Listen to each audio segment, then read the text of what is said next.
Alrighty. Excuse me while I clear my throat. We have a hell of a show for you tonight. As you can see, I've got my fishy hat on here for our man BrushyTuna. Tonight is our go home show for BrushyTuna. He's going to be stepping away from THL for a while. He can talk about that if he wants to. I won't talk about it. It's all up to him.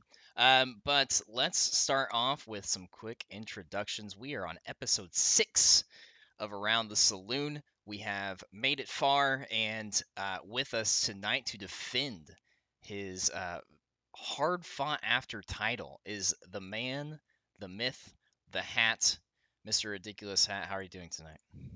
I'm hanging in there. How you doing, buddy? I just got out of class, so I'm trying to mentally prepare myself for something that is not educational, and we are just hitting the ground running here with these points in the chat. I think the other guests are going to be educated. I think they'll learn something today. Brushy has started this off with everybody gets a point to start, and Ron starts -1. Ron, how do you feel about this? I gave Tuna a point. He wasn't going to give it to himself, so I'm glad you reciprocated there, but in a positive manner. I'm proud of you. I'm putting I came out of counseling class, so I'm putting it into good use here. This is going to become part Around the Saloon Hearthstone game show, part therapy sessions. So let's see how our other counselor here. Oh, your cat's gone. Is Stephieee. Oh, my bad. It's right there. I hope you know that on the stream you're pointing to Bernie. That's my Your cat. cat is Bernie? Hype? It's a very special thing. We don't talk about it much. But this counselor is doing great because it was a snow day today. So Look at you. I didn't have to shovel. But other than that, it was really nice. I had a good day. I'm glad you had a snow day. What did it snow pretty hard over there? Yeah, we got like 4 inches. No. Listen. Listening. Let me have this. It's still coming down here. Like the same storm is still going here. Mm-hmm. Wow. Okay. It came down pretty hard for us over here, and I tried to get up our driveway because it's on a little hill, and my car just said, "Fuck you, we're going down." So I just reversed myself and put me on the street. You're happy? Diamond's happy. I put the Twitch link with @live. I do it every week, so Thanks for acknowledging that. thank you. And last but certainly least, BrushyTuna. How are you doing? Wait. Doing good, chilling, man. Excited to be here to part of the loud crew in our hat, I think is what we're calling this, right? So, Yes. Am I the quiet one? Is that out what of we're doing? me, you, Four? Ron, and Stephieee, I Yes. think Ron is the I quietest. think Ron's the quiet one. Stephieee, That you is seem not confused true. about something. I hang out with Ron until about 4 a.m. every day. and I know. Ron- I tell you to go to Ron's bed not sometimes. quiet. That's true. Our hat has done that in the past. It's not just the volume. It's the force behind the words. It's the It's present. There's no it's force. control the room with your voice. I control it very well by being louder than everyone else. All right, let's talk about this for an hour. Yes. Solid. So Mako, what's going on? What's going on? We have Did you introduce Ron? what? Did you introduce Ron? Second, yeah. Yes. Second. Just very briefly, when I mentioned that I gave Tuna a point, that was it. It's cool. Wait, Thank did I just like talk about that and then skip right over you and go to Mhm. Stephieee? Oh yeah, I don't mind. Hey Ron, how you doing, Hi, bud? Ron was like, Pretty I good, gave man. Tuna a point, and he talked about counseling, and then moved into Stephieee immediately. And Ron was just like, It's Alright. because whenever you gave him that negative point, you took away his speaking privileges as well. It's okay. Shu is here in chat, Ron, to make you feel better by taking away another point. Oh, thanks, Shu. Yep. Nice. Oh. But yeah, it's good, man. Also getting a storm. It's crazy snowing here in Virginia too, but guess it's just like that everywhere. it's raining here, so Oh, okay. I'm sorry, I didn't hear anybody ask Tuna. Anyways. I wish it was snowing. I love snow. let's. I'm sorry. Let's move on to. No, you're our, not. No, I'm really not. Let's move on to our first round of the night, our Mulligan phase. Cards have been dealt, and we have 5 questions for you for the Mulligan. We have a couple of battlegrounds questions to get started. Then we're going to move on to I guess a kind of generic Hearthstone question. This isn't really targeted towards BGs or standard or duels or whatever you have. And then we have a wild question and a legacy question. So let's get going here and let's start off with our champion and let's go clockwise like normal. So we'll go RHat, Mexico, Brushy, and Stephieee. Your first question of the night, your BG's question is the following. RonMexico, is Ticketus actually a tier 3 hero? Is there something hidden here? No way. No way. Was it Ticketus. RHat supposed to lead? RHat, yes. I saw the R and I said Ron. I'm so sorry. Because I mean, RHat, go ahead, Mexico, Hat. Stephieee, I was assumed there was some kind of master plan here. No, there wasn't. I just saw the R and said Ron. Go ahead, RHat. Okay. Yes. Yeah, it's not that good right now in this meta.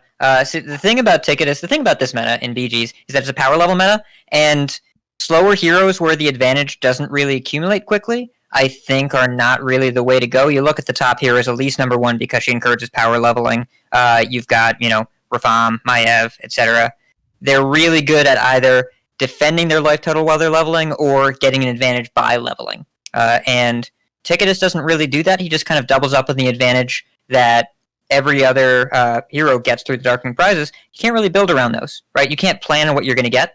So it's a hero that sees 2 to 3 power spikes a game, and if you don't get quite the right one on 6 gold, then you're probably not going to make it to 10 gold, or at least not going to make it in a way that you can really lean into the advantages being given. And if you make it further than that, you already probably hit a high roll and got there. So I think that he is correctly rated as being fairly mediocre.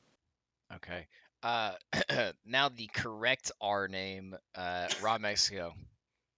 Got a hard disagree on that one. Ticketus is at least tier 2. This hero is busted. He's insane. Prizes are incredible. You get so many prizes now with Ticketus, and once these prizes rotate, he's going to be even better. I know we're talking about just this meta for right now, but he will be even better soon. For right now, it's a good hero, and you know what tells me that Ticketus is really broken is the fact that I am straight garbage at Battlegrounds, but every time I play Ticketus, I get a top 4. This hero is nuts. I just keep high rolling these prizes, and you can say, oh, you're just lucky, but you know what? I keep winning. I keep getting those top 4s. How lucky can I be with Ticketus? He's a broken hero. I'm trash at Battlegrounds. It's possible Ticketus is a low MMR all-star, but, I don't know. Oh, oh, that hurt. That hurt, Hat. Speaking of low MMR All-Stars, Brushy, what are your thoughts? Oh, I'm the highest MMR here, so I don't know how that joke would end. All right, that segue was way too good, though. It was set up really well. I think Ticketus is actually probably the 4th or 5th best hero in BGs right now. Can you clarify something for me real quick, Brushy? Yes. How many heroes are active right now? Like 28. Okay, that's a lot. Go on. There's a lot. Yeah, it's close to 30. The last time I thought it's maybe over 30 now because of Grey Barrow and Ticketus now. But if you stop picking garbage prizes, there's multiple good prizes. So if you stop picking garbage ones like Big Banana because it's a big banana on turn 4, like getting double great prizes like double Might of Stormwind, even double Gotcha Gift allows you to get 2 more minions, fill out your board and power level, which Hat says like Ticketus can't do. But if you get 2 free minions on turn 4 because of your hero power, that allows you to go up faster. And right before you get your second prize on turn 8, you just power level because there's multiple prizes on there that give you minions from that Tavern tier. So you just power level through, get the Tavern tier 6 early, then you get 2 6 drops for free a lot of times as Ticketus. So if you stop memeing around and try to get to 6,900 MMR and not go past that, that would make sense why you think Ticketus is trash. But But in all actuality, if you really want to win the game with Ticketus, I honestly do think Ticketus is right behind Elise, Omu, and Reno. I would put Ticketus 4th overall. If you're not trying to meme, you're just trying to win every game. If you power level correctly and most prizes are pretty good. I mean, yes, there are some garbage ones like Big Banana and the health one, but like outside of that, a lot of other ones are pretty good to double up on and can help you power level through. So I think he's super good. Yeah, he has talked a lot about bananas here. That's gonna lead me to a follow-up question actually Good. after Stephieee talks. Stephieee, go ahead. Oh, you can ask your question first. Are you sure? Yeah. Okay. So Stephieee wants to talk about I bananas, want to do real quick around the saloon here. Real quick short answer. Ding ding ding. If you have a banana, so that you have the stem here, right? Do you peel the banana from the stem or do you peel it from the other side of the banana? RHat. Are you asking what I do or what Reddit says is the correct way to peel a banana? I want to know how you peel a banana. I take the stem part from the top and I peel it down and I eat the banana. Okay. Ron, how do you peel a banana? Yeah, I do it the wrong way too. I just peel from the stem. Okay. Brushy, how do you peel a banana? I'm gonna be honest with you. I know I'm gonna get a lot of laughs and a lot Go of hate ahead. in chat. I actually ripped the banana in half. Holy And shit! amazing. The man, the flex. I actually take it, snap it in half. That's the kind of intellect that believes Ticket is the top 4 hero, ladies and gentlemen. I'm also like 10k RHat. Where are you? Okay, let's Stephieee, how do you peel a banana? Oh, I twist the top, the little stem, so it boops, and then you can peel it off really easy. Okay, so all of you do it wrong. All right, Stephieee, go ahead. Okay, says the person that lives on Reddit and Where is Isocles? and Man random of the on the people. internet. Anyways, so Ticketus is one of the best heroes in this game, specifically in this meta, and I'm going to explain to you why. So RHat made a really good argument saying that this meta right now is all about power leveling and getting advantage over your opponents. So that's why we were picking heroes that do really well with power leveling, and Ticketus is one of them, because how you continue to do well with your power level is having resources to back up your board, and that's what it does. Yes, there's only mainly 3 times, sometimes 4 times that you get these prizes, but they are spaced in the actual rounds like of the game when it's like most optimal. So in my opinion, during turn 8 when you get the tickets, that's like the time when you're like trying to power level and spike, and you get some of the best you get the best tickets from that one. You get the one that upgrades your board. So like if you're already up at 5, you can just get a bunch of 6 drops, or you can get 5 drops to support you. So I think Ticketus is like top 5 hero. It is so good, specifically because we're in a power, like everybody's trying to like, level up really quickly, specifically heroes that shouldn't be doing that. So you can get even more of an advantage against them. So it's like really good right now. It's not tier 3. I think it's actually tier 4. I think I might have lied to you, Mako. I believe it's like actually tier 4 on Hearthstone replay, and it should be like at least tier 2. You're not supposed to leak that you gave me the Battlegrounds questions. I can do what I want. All right. I thought Stephieee was saying Ticketus was amazing, and then she was like, he should be tier 4. And I was like, what? All these up. Yeah, no, both of us did a little head tilt there, like right when she said tier 4. Like, wait, what? You said tier 4? Like you just I think pumped it that's up. what he is in Hearthstone replay. But that's not what he Anyways, should be. Let's stick with BGs here for a second, and we're gonna transition into Diamond rigged. Diamond, here's the thing. I don't play BGs, so I have to outsource my BGs questions to other people. And I forgot Stephieee was gonna be on the show, so here we are. Anyways, Yeah. Let's talk about Reno. Let's go reverse order. Let's go Stephieee, Brushy, Ron, RHat. Let's just flip that shit in reverse. Stephieee, starting with you, what is the best minion for Reno to hero power? Right, isn't this a good question, Brushy? It's a good question. He's thinking about it. It's a good freaking question. I already have my answer, but that's a good question. All right. So I gave this question a lot of thought because I knew it was going to be asked. And there's so many good minions that you can pick, in my opinion. However, I would argue that Lifefang is the best one. I'm going to tell you why. Going Menagerie with Battlegrounds is very popular right now, and for good reason. That has a little bit more support, and you can kind of like scheme your way into top 4 with this build. And it's just like, I mean, Amalgadon is literally the winning minion that you need, which is, I know, a tier 6 minion. Getting off track.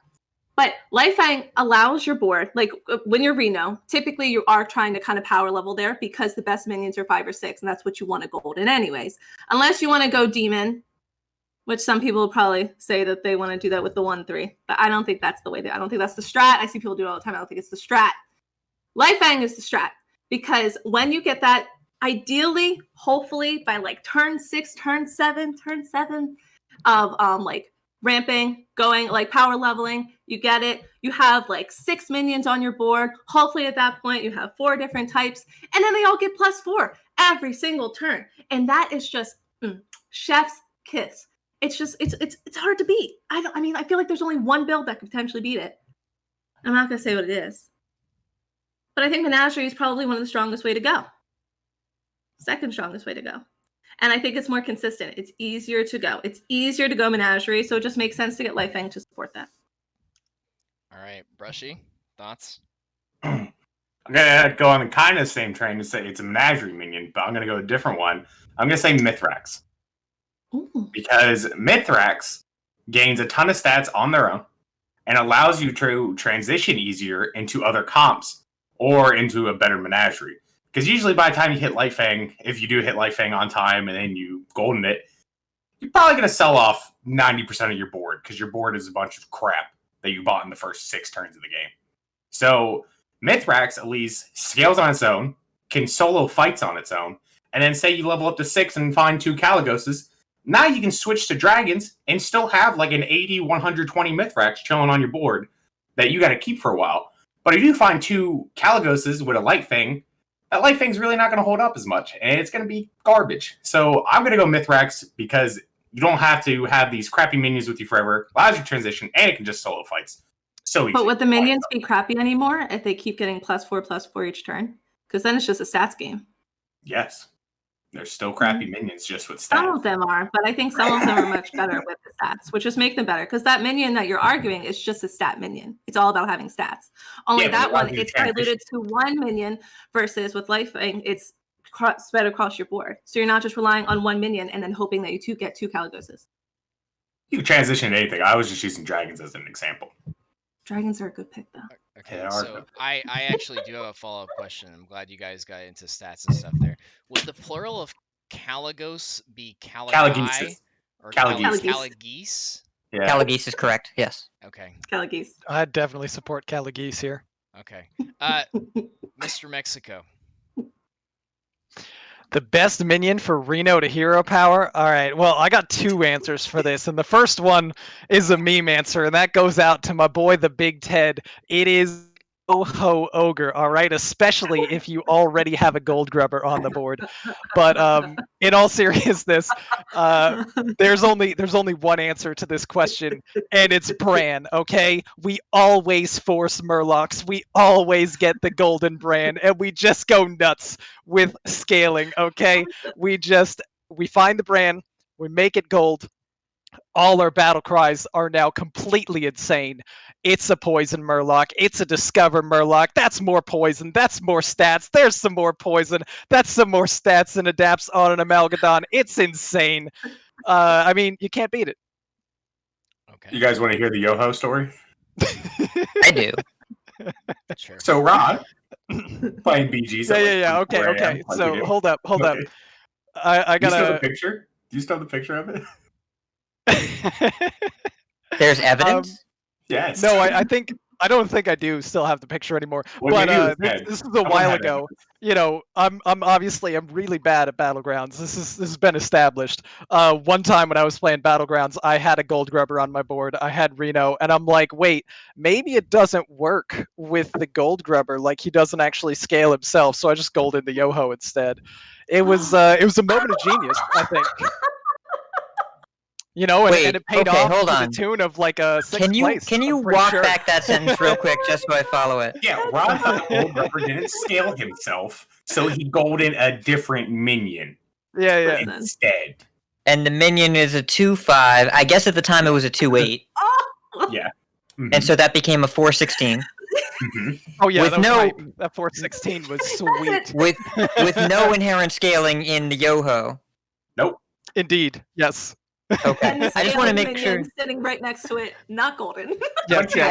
He got +2/+2 that turn. It was pretty spicy. I want you to know, after he did it, Ted went, Ron, why? And then everything went silent for about a minute. And then Ron goes, "What did I do?" And we're like, "Why didn't you go in the gold grubber?"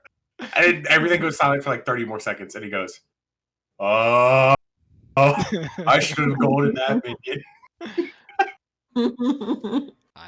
I feel left out because I don't know what any of these things you're saying mean. Well, You maybe should you play should start BGs, playing it's fun. Battlegrounds. Yeah. It's a lot of fun. Listen, Mako's in school right now. Wait until he finishes school. I have too much League of Legends to play. RHat's favorite game. RHat, go ahead and talk.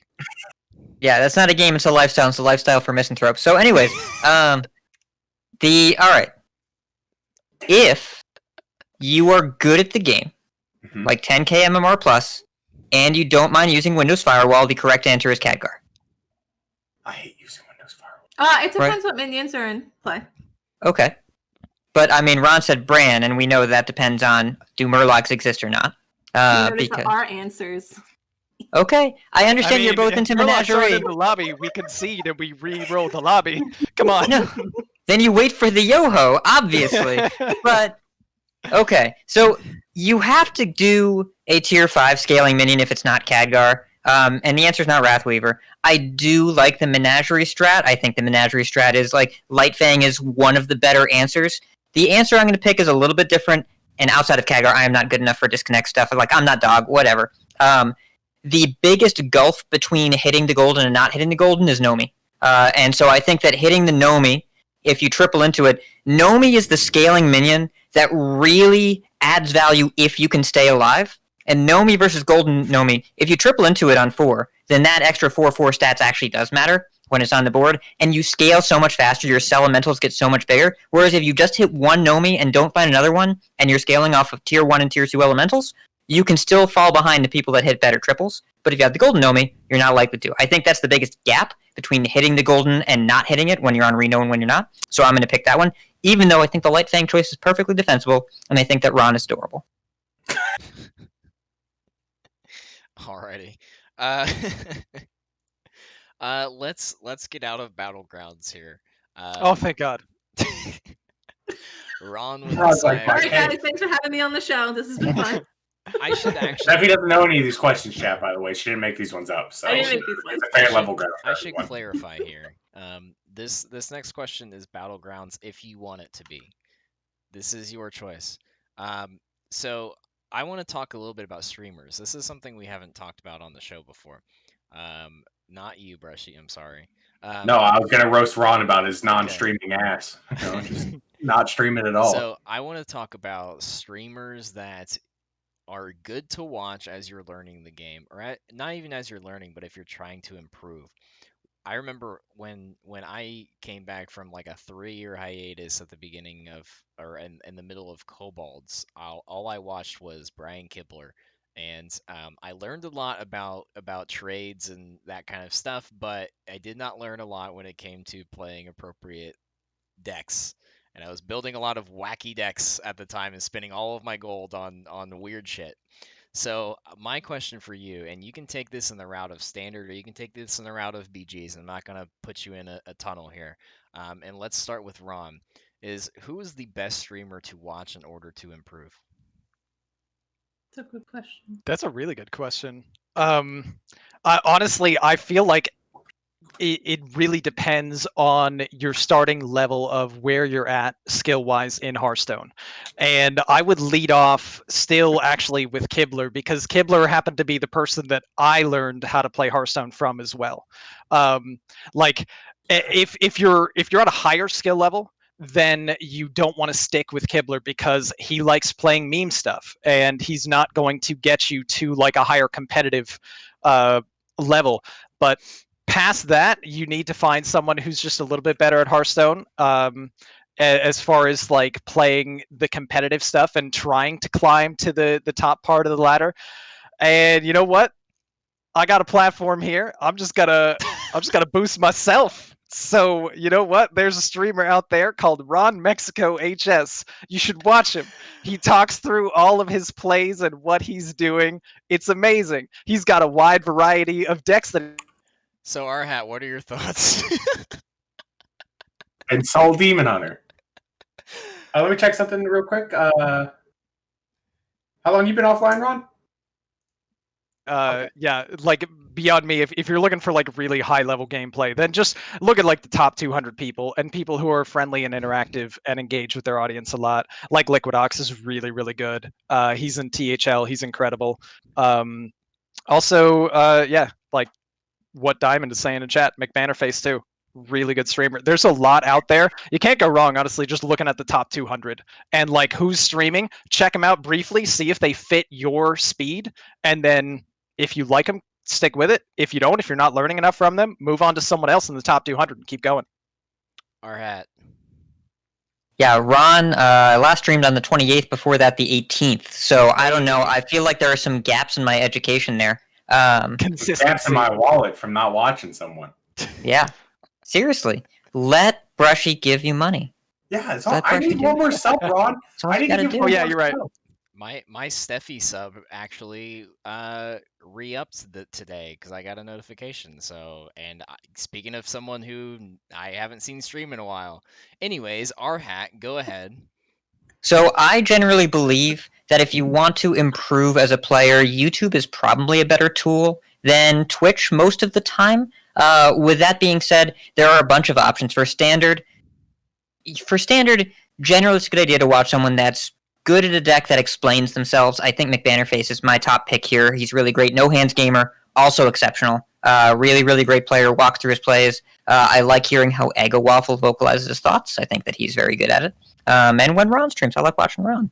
But in terms of YouTube content, No Hands Gamer puts together YouTube guides on the decks that he's playing. They are exhaustive and extensive. Also, a shout out to Jambre, who is very involved in the high-level community and also makes extensive guides like when Evolved Shaman was the best deck. He made an hour-long video about everything about the deck. Really, really helpful. For BGs, I've been a huge fan of Nicolina's YouTube content lately. Very educational. Slissa, also amazing. What I love about BGs is that you have a really great, diverse group of people making content. You can actually see some women content creators that actually make some really good stuff. And Nicolina's been really pushing the educational content.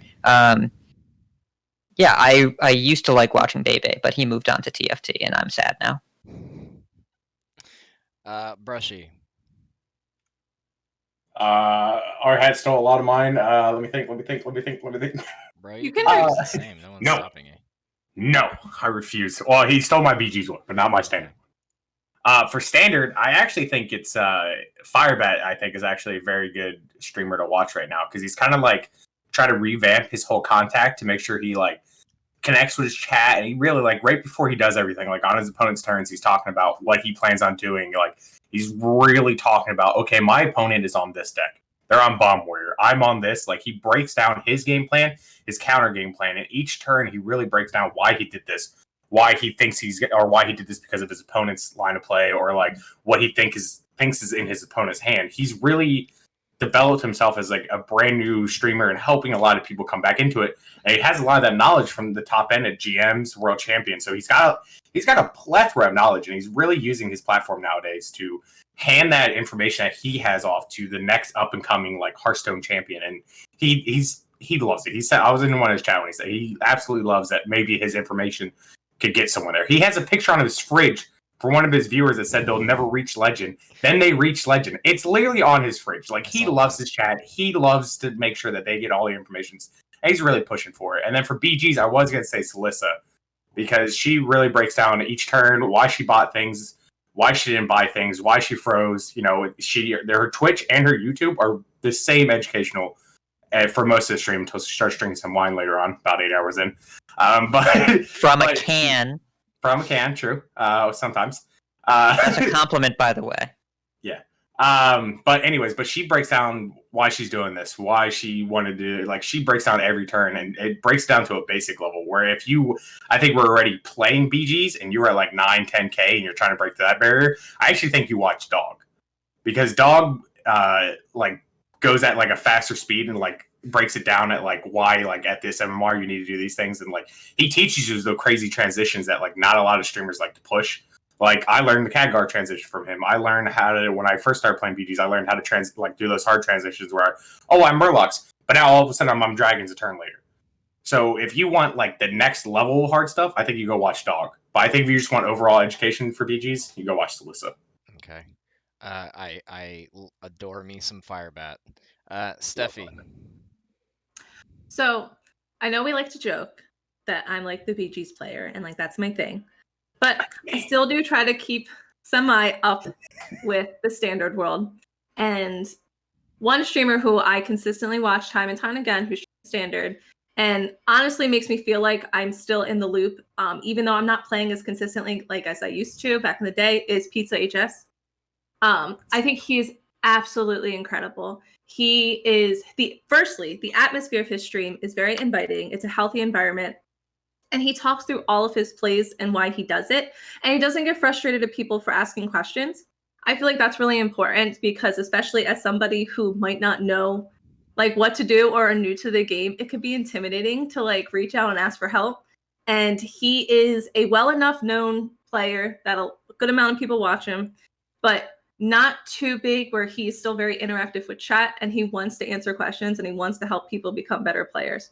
So I'm always in his chat. I always either keep him up, have him in the background. I absolutely love it. And he's helped me remain a stable player for standard. As for Battlegrounds, everybody said a lot of like, you know, the main people to watch. Celissa, absolutely. She is really good at explaining why she does what she does. She almost like answers your question before you even ask it as to why she does a specific play consistently. Like she's very entertaining, but like she is there to educate you. She is there to help you become a better player. And then if you want somebody who's a little bit more higher level and dog's not your vibe, I also watch Osmoday all the time. Osmo, I love Osmo. I love his stream. He's on at nighttime, so like Salissa's the daytime. Well, at least for Eastern Standard, that's me. Salissa's like daytime, afternoon, and then Osmo's nighttime. And he is very entertaining. He's also very smart with his plays and he talks them through as well. If you ask questions, he'll explain why he does it. He does get a little frustrated sometimes, but that kind of adds some like excitement to the stream and makes it a little bit more entertaining if you're like into that. And a lot of Hearthstone players are into Rage. So like he adds that little like spice, if you will, but he's very good. He's incredible. And like, you know, we all know he used to be like, you know, the big pusher for Standard, always was like number one. And Number one? He's number one. And now he's a BG's, which I'm so happy. So yeah, those are my three. I don't know what to make of this. But I used to watch so much Asmodee Standard, and based on his stream schedule being when I go to bed, that I would always fall asleep to his stream. And now I like have to have it on my TV in the background and like go to sleep listening to his voice because I've gotten so accustomed to it. And all he plays is Battlegrounds, and I have no clue what the fuck he's talking about, but I just like listening to his voice. And I don't know if that makes me weird or what, but like I have to go to sleep listening to Asmodee, or else I struggle to fall asleep. It's You very need to go to strange. sleep with Uncle Mo. That's okay. There's nothing wrong. That's what I think It's a lot alright. of us vibe with that. Do you have a green hat? Do you have a green hat? I don't have a green. Actually, That's good because he doesn't either anymore. The That's green right. hat is gone. That's right. All I have is He was setting you my up. Our favorite hat hat for setting was- you up. That was a let's test. let's get into some actual THL stuff here now. Let's talk Wild. We don't talk about Wild very much, and it's because none of us are really involved in Wild. But we're gonna talk about it a little bit here. I want to talk about. Are you involved with Wild, Brushy? I was top It's on the 10 team. power ranking last Okay, week, but whatever, not now. My bad. No. Incorrect. Oh, BrushyTuna honorable was mention. honorable mention, not top 10. Anyways, All right. We I'll have, chill. we have one wild question here, and it's about your 4 undefeated wild players. And I want to start here. I want to start with Stephieee because she hasn't started yet. Yes, I wait, have. no, you have. You have. Who hasn't started? One of you hasn't started. They don't make me sad. Brushy. Okay, Brushy, you're going first. Brushy, my question for you is: we have Battle Tagger, JJJJJJ, Rami, Wow. and Wildcard. That's the actual name Wildcard, not a wildcard person. Who is going to finish this season undefeated? Ooh. Ooh. That's a good. Ooh.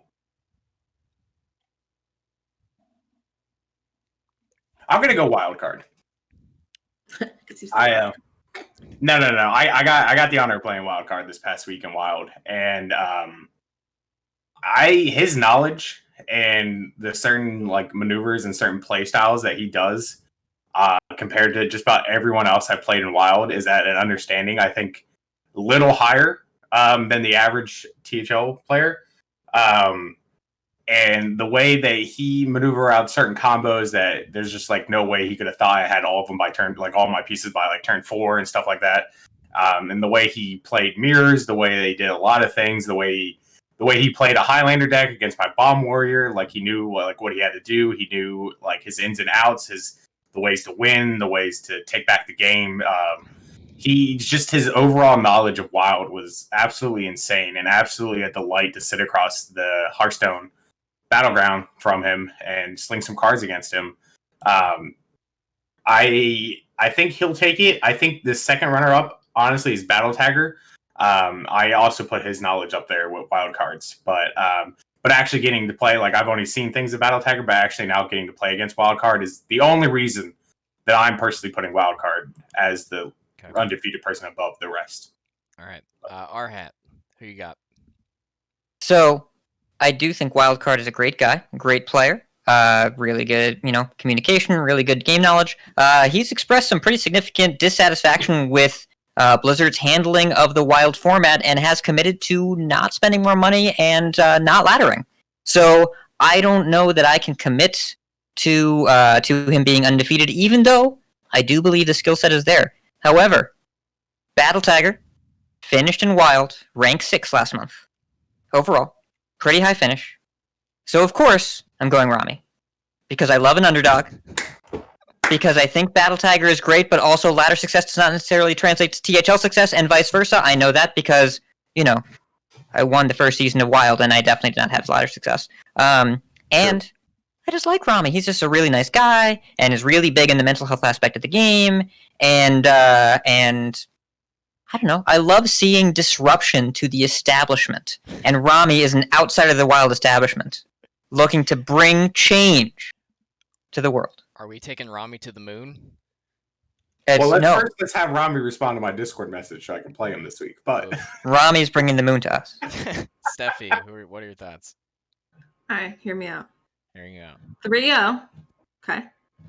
3-1. 3-1. 3-0. And then 3-0. Who's that? Mm-hmm. You might be wondering, Stephieee, that is how well Battle Tagger has been doing this season.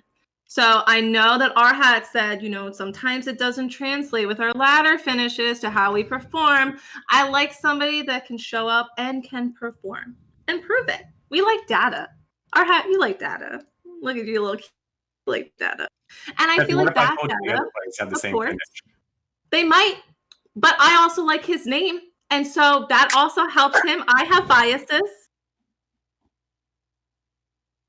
That's fine. But yeah, so I'm going to give it to Battle Tagger. I do like data, by the way. I like the data point of Rami has 1 GM and Battle Tagger has 0 GM. That is also good. That's data. a data point. I feel like a counter could be: is he a GM in Standard or Wild? I don't think that we have GMs by format. You either are or you are not. And also, this is not to besmirch Battle Tagger's good name. I think he's an exceptional player, and anyone that voted for him, I would not judge them for picking the person that finished 6th on Wild Legend Ladder last month. I think that's a great point that's informed and educated, and I'm not here for that.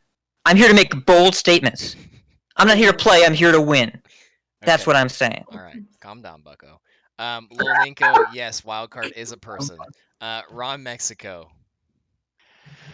I'm upset that Stephieee got to speak before me because she said like literally all of my talking points right before. Get wrecked, I was Boomer. like, oh, that hurts. But I'm still gonna have to go. I was really tempted to say Rami because Rami is a GM, but Rami is a standard GM, because there are no wild GMs. It's just standard. And out of the players that I've seen so far in Wild, Battle Tagger is the consistently most impressive one. They currently lead Wild player power rankings. That's I think it's only existed for 2 weeks, and they've been number 1 both times. 5-0, 15-2, 27 PAR. They're just insanely dominant right now. As CMAC mentioned in the chat, we gotta shout this out. You can't spell Battle Tagger without GG, and if that's not good reasoning for a player being the absolute best who will guaranteed go undefeated the entire season, I don't know what is. So it's Battle Tagger by a landslide. Alrighty. Landslide. Landslide it is. We have one more question. We in sliding on days, some land. and then after we finish this question, we're going to move on to Face or Trade, and we have 4 questions rapid fire coming at you there. Our last question is legacy related. We're going to talk about the hot Zilfs in your area. Brushy is ready. Let's start with Mr. Mexico here. Mr. Mexico, will we see the Hot Zilfs in the playoffs, or will they be overtaken? They're currently in 4th place in the Silver Division.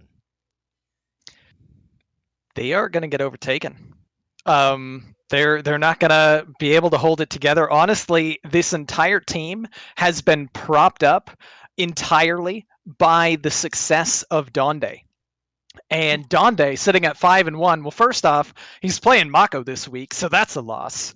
And next, of course, we've got. Time for 3 points, all right? Yeah, of course. Give me those 3 points. I heard that's how you do it on the show. Yeah. But honestly, Amber Flight Gaming had like a really rocky start. I think Itachi hasn't even won a single game, but Neji is on fire. Dr. Fish is on 5 points behind Hot Zilfs. Hot Zilfs is not overtaking Meme Dream Team, Flame Pimps, or Dad Legend. And Hearthstone Academy is right below Amber Flight Gaming, which means just a tiny little bit of slip-ups from Hot Zilfs over the next few weeks, and they lose their spot. And they've got 2 teams chomping at the bit who I think are a little bit stronger overall. And once Donde starts falling off, like he predictably, of course, will have to do, it's Donde after all. Come on. We are going to see Hot Zilfs fall right out of that playoff race, and it's going to be a run between Amber Flight Gaming and Hearthstone Academy to catch that 4th spot. The top 3, I think it's Silver, are basically locked. They're not losing those spots. All right. So bye-bye, Zilfs. Stephieee, what are your thoughts on Hot Zilfs? So we still have 5 weeks, right? I'm just make sure I counted that right. Yeah, 5 weeks left of performances. So it's like that. It's that middle ground where we're starting to get a vibe and seeing who's really showing up and who isn't. And This they're in is that legacy, little right? spot. Legacy. Mhm. Yeah. You want to? Stephie, you don't have 5 weeks left. There's not 5 weeks left. Oh, I was looking at the All right, schedule. do you want to Is that clarify wrong? the Then how many format? do they have left? I was looking at the schedule. Yeah. I'm pretty sure this is the last week. Mm-hmm. Oh, that's even better. Okay. All right. So, no, they're totally fine. They're 100% making the playoffs. What are you talking about? Why would you say they're not going to make the playoffs? What? They have this. If this is their last week, listen, I love Queens. Amber Flight Gaming, I know you're. We love Queens. And there's a queen. We love Queens.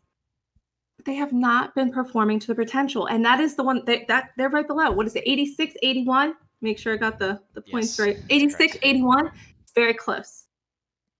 But if I'm just going to base it off of like previous, patterns and performances, Hot Zilfs just seems to be performing a little bit better. And I think that's kind of where we have to base it off of, these 2 teams battling out to get to this 4th spot. And it doesn't just based off, I know these names, and I know a lot of, they're great players. And obviously this is just, one season chunk of time. It's not a true reflection of somebody's ability. We all have good weeks and bad weeks and RNG. But at the end of the day, the players on Hot Zilfs are performing just a little bit better than the team right below them. And I don't foresee, I think they're going to make it. I don't foresee them getting more points and taking that. I think Hot Zilfs is playing Hearthstone Academy, who is another one that's even below that. That's the 6th, if I remember. They're 75. Or, yeah. I don't see it. I think that Hot Zilfs are going to make it. Alrighty. Brushy, you look like you're holding something back. Yeah, tell me something more iconic in THL than a Donde-led team choking late in the season and missing playoffs. Brushy shitting on that team. That's right. Absolutely. Brushy-led teams crush Donde-led teams, but regardless, how many times? I don't know how many times since I've joined THL, January of 2019, I've watched a Donde-led team just steamroll the first 5 weeks of every regular season. They're like, and then Dande hops in chat. He's like, "Yeah, look at us. We're the greatest. We're 5-0." And then you go from 5-0 to 5-5 out of nowhere. And Dande has not realized that he needs to stop doing this because he tanks his team every season. He just like he made that gif of Aeon steamrolling through a train station of THL, and then what happened after that? Aeon lost 2 straight. Every time a Dande-led team starts to get on a roll, Dande talks smack, and then the team gets smacked and then misses playoffs. So yes, Hot Sills is gonna miss playoffs because 1, Dande's on the team. 2, I've seen him talk smack about Hot Sills, and 3, Dande really loves repeating history because he's a Patriots fan and only thinks about the history nowadays. So yeah, I think you might be on to something. R-Hat, do you have thoughts on this? So first of all, I want to give Stephieee credit for her ability to look at the standings of a series she has not paid attention to and synthesize a compelling tale of bullshit. I think that's just really marvelous. Thank you. Really, really wonderful. I'm a bullshitter 101. Okay, I thought it was impressive that she appeared invested, and I think that we all suspended our disbelief, and there was opportunity for that to happen. So I think that's really great. Okay, 1 week left.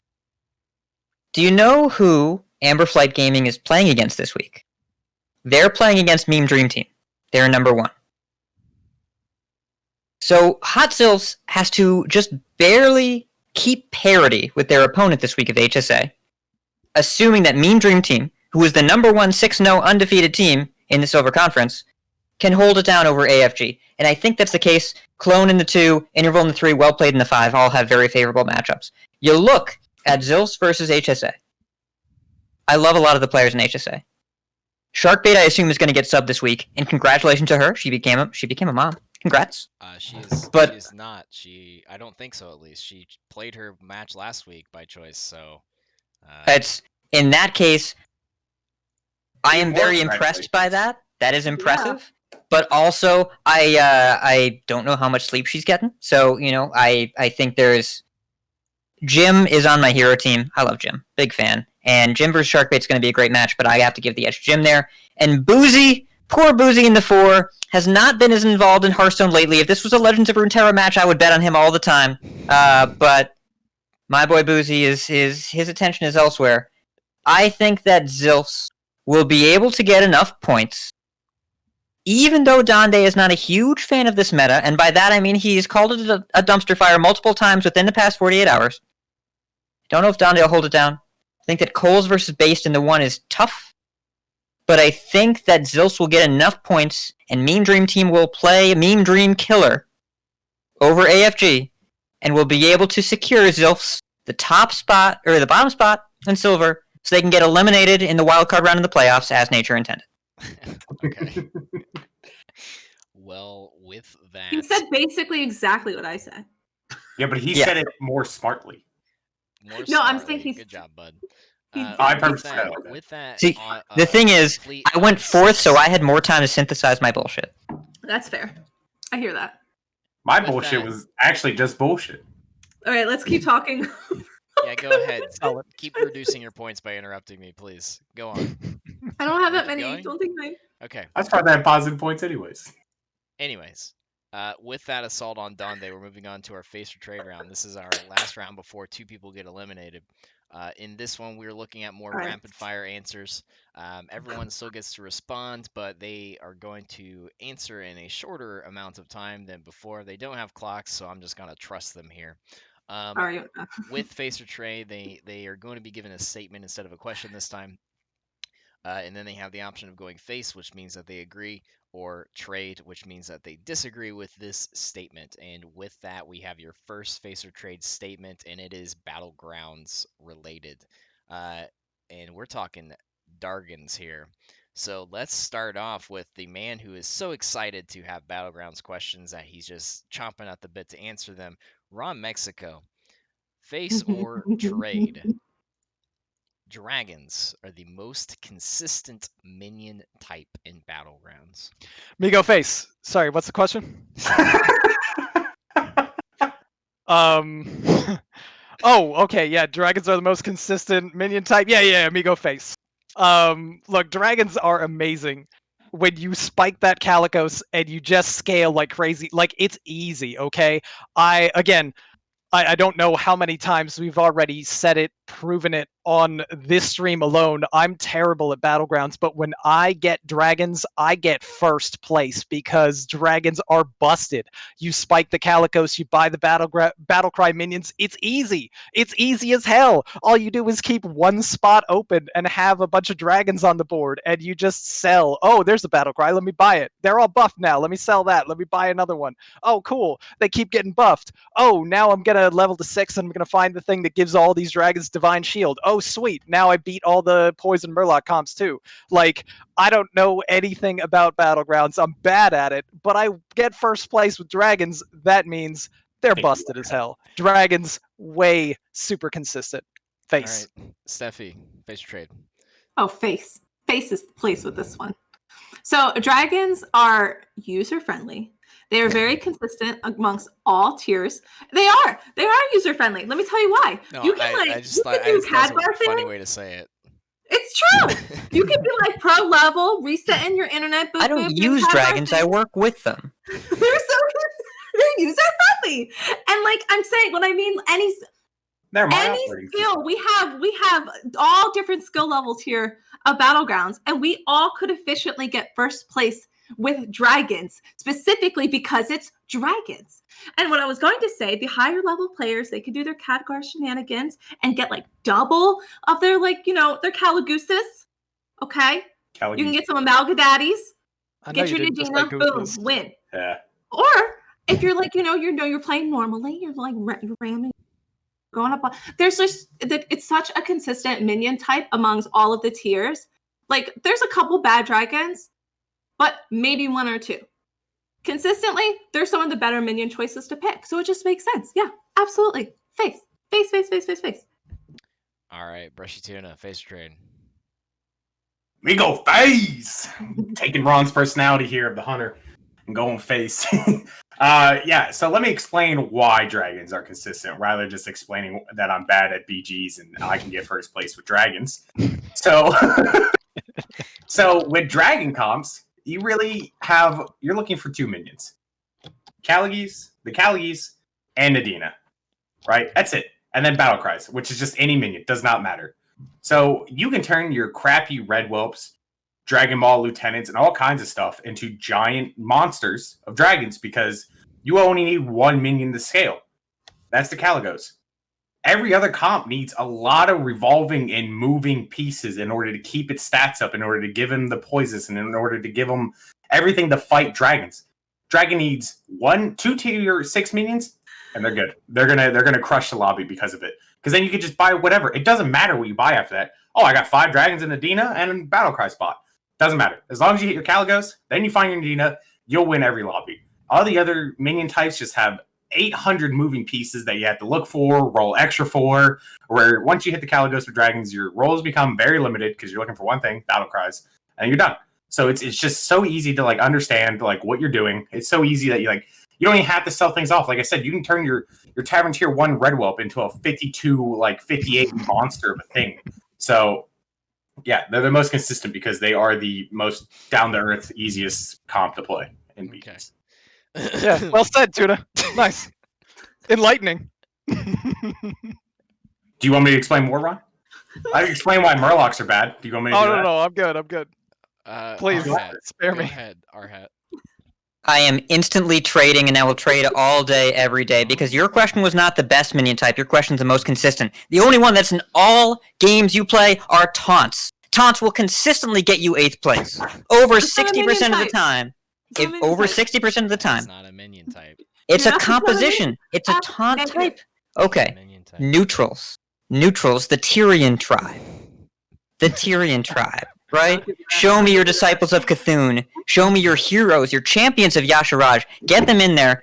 If you go taunt tribal, more than 60% of the time, you will be bottom 4. If you take dragons, you will only be top 4 56% of the time. First place, only 20%. That's not consistency. That's even performance with a high roll, but no, I want consistency. And if I want to know where I'm going to land every game, doesn't matter what tribes are in there, I go for taunt tribal. I know what I'm getting into. Even sometimes, I get lucky. I take a gray bow, and I get 7th instead of 8th, and I feel like, man, if I was just better at Grey Bow, I could have gotten there. It's not the taunts that are weak. It's me. I'm the one that's weak because they do the same thing every time. It's not a minion type, but I appreciate all the knowledge, RidiculousHat. Who says taunts are good? Mako, I don't understand. Where are my Taunts points? were trash. Huh? Where are my points, Mako? You must have forgotten to add them. You gained one, but you lost one when you called taunts a minion type. So you lost it and then you gained it back. You're sitting with me, buddy. This is discrimination, and I won't stand for it. It's not a minion type. What Okay, are you talking? hold on. To be You're fair, allowed. we invited this. Taunts ask for punishment first. That's what we do. That's what we do. All right, next question. Let's talk about standard RidiculousHat. here. I had to People mute for RidiculousHat thoughts. here. You can talk all you want, bud. So let's talk standard. Let's talk about everyone's favorite deck. I know it's Donde's favorite deck because he talks about how much he loves it all the time, and RidiculousHat can attest to this.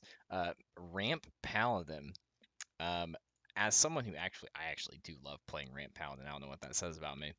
But have no skill. Ramp Paladin has kind of taken over the meta out of nowhere, to be honest. I don't believe it's running any new cards from the mini set, because I looked at it the other day. But my question here, we actually have 2 Ramp Paladin questions. We're going back to back with Ramp Paladin. And let's start with RidiculousHat. Let's unmute him and let's give him the floor. My statement, face or trade, RidiculousHat, Ramp Paladin will see a nerf before BlizzCon. Before BlizzCon, trade before Masters Tour Ironforge face. Before BlizzCon, that's 2.5 weeks, and I don't envision them patching right before the event. I envision them patching right after. Maybe that's wrong. Maybe it's the Thursday before, but I'm currently guessing Tuesday the 23rd, which is right after. So I think this is a trade. With that being said, Masters Tour Ironforge, 5.5 weeks. They will 100% nerf some part of the Allura interaction. I don't know if any other part of the deck needs a nerf, but Barnes with a Wig needs to get a nerf. Because that's what's going on here. And when you keep Allura in your opening hand, you have an 85% win rate. On the coin, it's closer to 90. It is silly. It needs a nerf. So they will nerf it before Ironforge. I don't think before BlizzCon, but only by a hair. Just barely. I think that's a good time period to guess. Okay. BrushyTuna. Face. Going face. All right. So the Hearthstone development team, and we're on Twitter again. I forget the main guy's name. Yeah. And so they were talking about Ramp Paladin, and multiple developers already said Ramp Paladin is on our radar, and we are already looking into ways to stop the Allura high roll. So since they've already said that it's on their radar, I assume we'll see it before BlizzCon. They will come out and say it's on our radar, and then not do anything about it. Usually Blizzard goes, "This card's on our radar. You should know. Oh, my card's about to get nerfed." So I think because of that interaction that already happened on Twitter between multiple devs and the people of Twitter, that 100% Ramp Paladin will be nerfed before BlizzCon. All right. RonMexico. Yeah, I got to go face on this one too. I think it's getting nerfed. Let me just go on record and say I hope that it gets nuked. I hope that they just destroy this deck because this is pure garbage. But honestly, like this deck was enabled by one thing, and you mentioned it had no new cards. It did have one new card, which was Crab Rider, and Crab Rider is actually insane in this deck, and part of what makes it go as much as it does.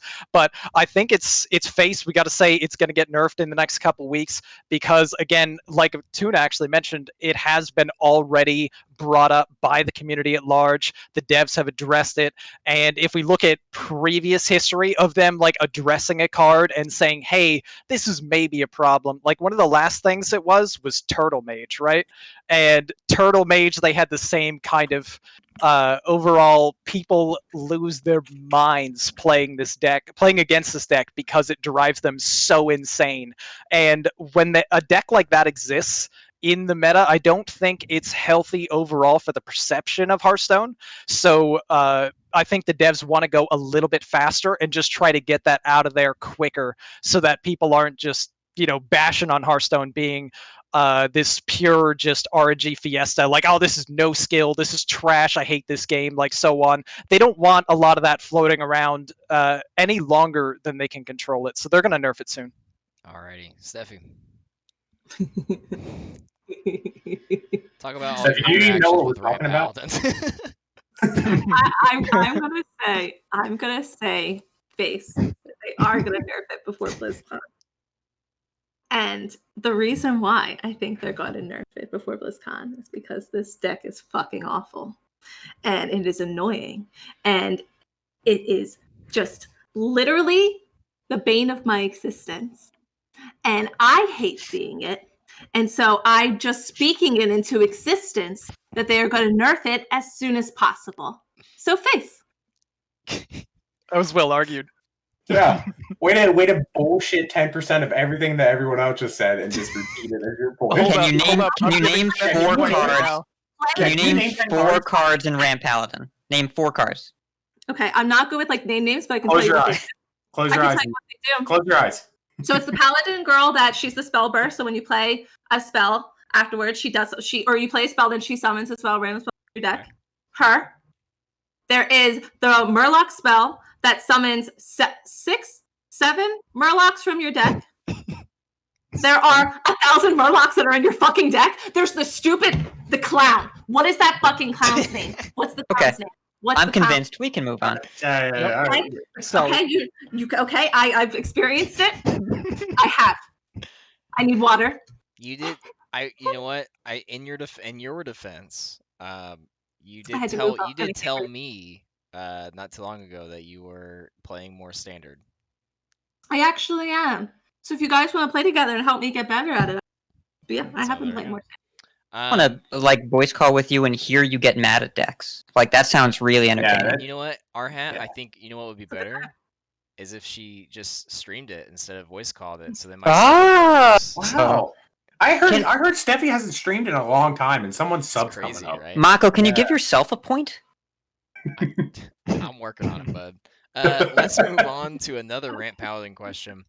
I apologize if the wording on this is a little piss poor. Okay, we still love you. Thank you. But I'm just gonna throw it up there.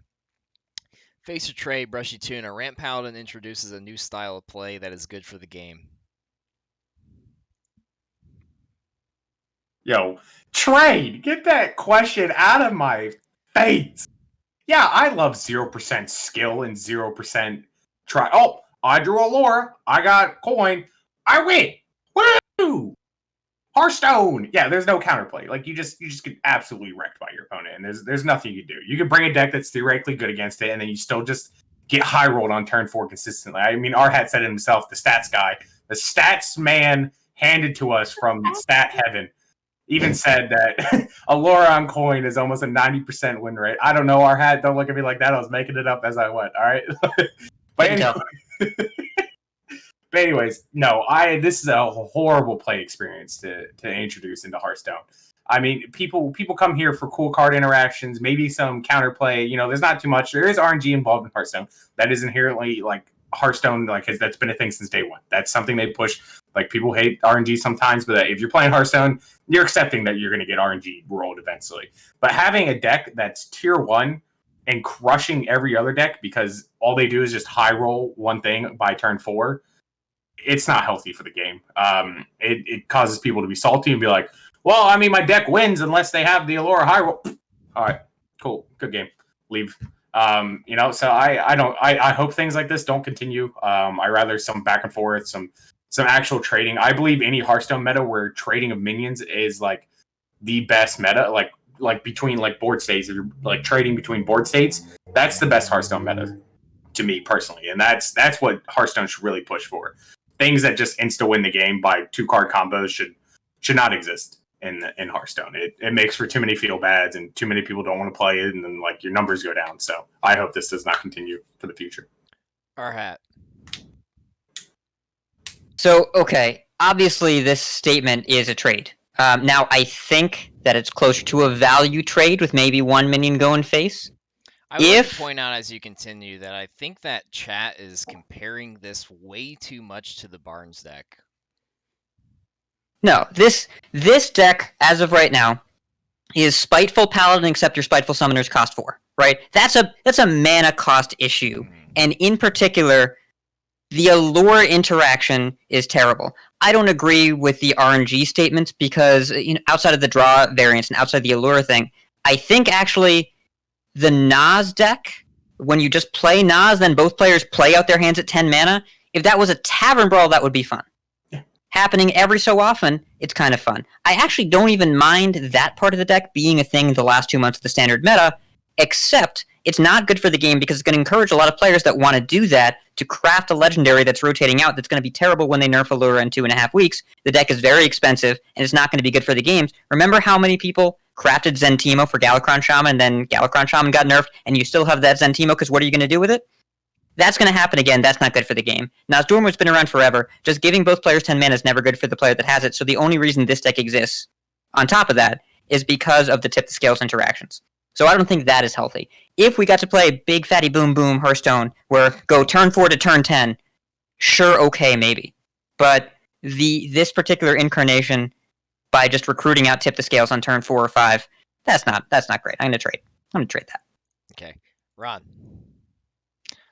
I mean, listen, I love going face, but this is the most tradable question I think I've ever seen. This deck is completely unhealthy. It is very bad for the game. As we've all been mentioning, Allura kept in the mull. You have coin. Even if you just wand maker like early, it's just like almost an auto win when you play that with the spellburst and some of the flood of murlocs. It is just absurd, and the rest of the deck isn't honestly that bad to play against. There's a lot of counterplay that you can do if they don't spike the high roll, but when the deck has kind of like 2 specific high rolls that they're going for, either Allura on 4 with a spell or Nas on 4 with the follow up of either like tip the scales or one of the 10 mana things to get the clowns out early. It's so absurd. It's so ridiculous. And there's barely any decks that have any realistic way to possibly counter that. It creates styles of play and just warps the meta in such a way that is extremely bad for Hearthstone overall. I mean, obviously, like I'm anticipating the nerf to be coming very soon. There's lots of talk about how it's just so toxic. It shouldn't exist, and I think they kind of know that it shouldn't exist, and they're gonna do something about it. If anyone says that this creates a style of play that's good for the game, I feel like they need some help. Let's get those people some help. All right, Stephieee. Oh, this is a trade. And I think the problem with this deck is so I come with this approach as I am very much so I feel most comfortable playing mid-range decks. I think those are very fun to play and I really enjoy them. And this style of deck completely shuts those types of decks out. If anything, it's really forcing your opponent to play the mirror and just getting the resources before you do. And even then it's questionable. Or it's forcing a meta that is incredibly aggro or like so control, which we can't, it's not feasible. And even if you look at like the stat line, this deck does really well against control decks because they're constantly still able to reflood your board. It doesn't matter how many like warrior removals that you have. They're still able to just continue to revamp their board. Or even if you're trying to go like super aggro, you run out of your resources by like turn 5, turn 6, and then that's when they're going off if you haven't killed them by then. So it's like, it's so limiting to the meta and what people can actually enjoy and play. Like for all these people that are playing Hearthstone just to enjoy it, shocker, I know. But there are people out there that just play Hearthstone just to enjoy themselves. Like, this is so limiting. No, get it out of here. I hate it. Okay. Ron +1. Wait, I like Hearthstone? Who doesn't like Hearthstone? I played duels on purpose this week. I love Hearthstone. Oh, everybody loves Hearthstone. Anyways, we have one more question before we move into eliminating 2 players and going into our final duel round. Oh, I'm at 17. So we're at Ron with 20, RHat Tuna with 16, and Stephieee with 17. RHat is currently champion. Brushy is not. So Brushy, would you like to go first or last? I'll let Ron decide. Ron, you want Brushy? Tuna Go goes first or last. Tuna goes last. Okay, that means Ron's going first. So we're gonna talk hero. Not Arad, the other guy with 16 points. We're going in point order here. So we're gonna talk hero here. And let's talk about the servants of Yogg-Saron. So I know this is my team, but there's actually something significant that happened on this team in the past week or so. So the servants of Yogg-Saron went through 2 lineup changes, permanent lineup changes, and 1 sub this week, but that's just a temporary sub.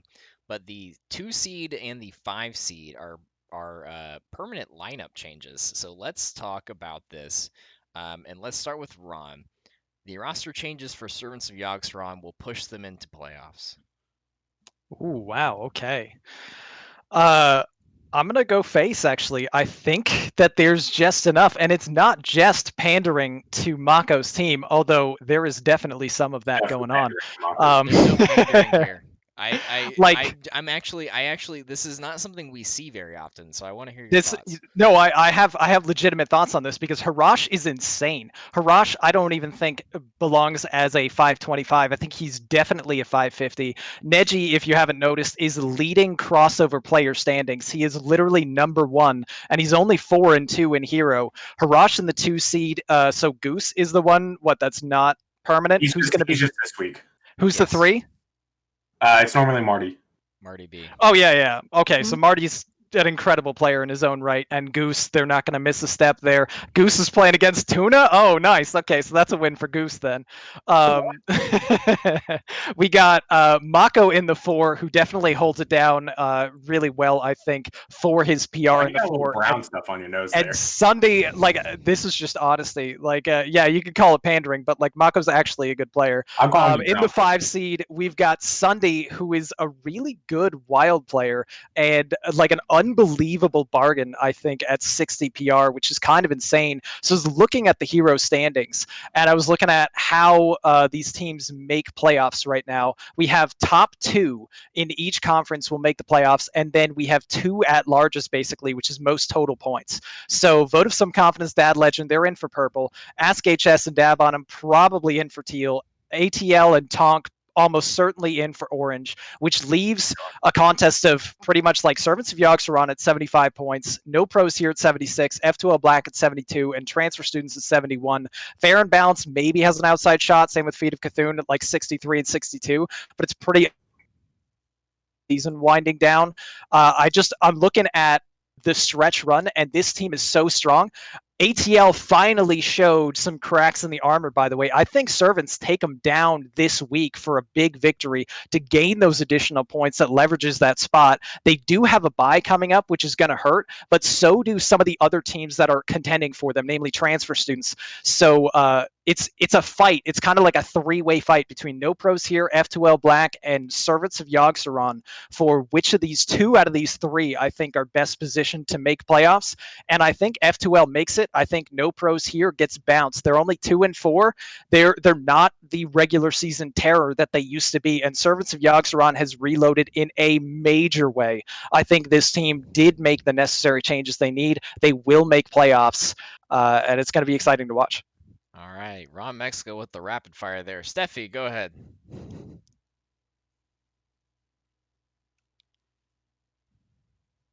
Am I going to lose points if I don't? Stephieee, do you know what series we're talking about? Stephieee, tell me you hate hero. This is my favorite. This is my favorite. All right, Big Deck Bandits all the way. All right. Nice. I have an R-Hat question because I messed up last time. R-Hat, how many weeks do we have left? This week and 2 more. And this is a series that has buys in it. So, for your reference, and for the reference of all the listeners and viewers, Servants of Yogg-Saron does have a buy left, as do No Pros here, as do Transfer Students. F2O Black does not. Also, the playoff format, if you were spacing out when Ron was talking, I'm not saying that's what happened. I'm just saying, if that did happen, it would be top 2 per conference plus the 2 at large that are not in. Thank you. Okay. You're welcome. I got you. All right. Oh, this is good. Okay. No Now points I for see helping why out. yeah, you should give him a point for helping me out. She called. I on me. really see why he consistently was bringing in the teal teams. I was like, why is he bringing all of them in? We're talking about orange. I was like, oh, because they all have 70-something points, and the points matter. Okay. Okay, I'm here. We're back. But you're specifically asking, does the roster change? You know what? Face. I'm gonna say that this change of scenery, I was doubtful at first. I know you picked up on my hesitation. I was a little doubtful at first, but then RHAT spat some knowledge for me, and it helped me concise my answer a little bit more. I'm nervous because I don't know any of these other players, and you're playing against a team where they have been doing really well, and even though they did lose last week, mainly like 3-2s, like it was close, but you know what? I know I'm not going to get the points for this one, so I just want to shout out the team. So yes, you guys are going to do it. I'm proud of you. You're going to get there. Good job. I said before this there was no pandering involved. So nice try. Good job. Nice try. Good job. RHAT. I'm going to talk through this before I pick a face or trade because this is really, really close. Ooh. And if I were Servants of Yogg-Saron, I would be fired up and nervous at the same time. Now, Harash, he's a top 100 player all the time.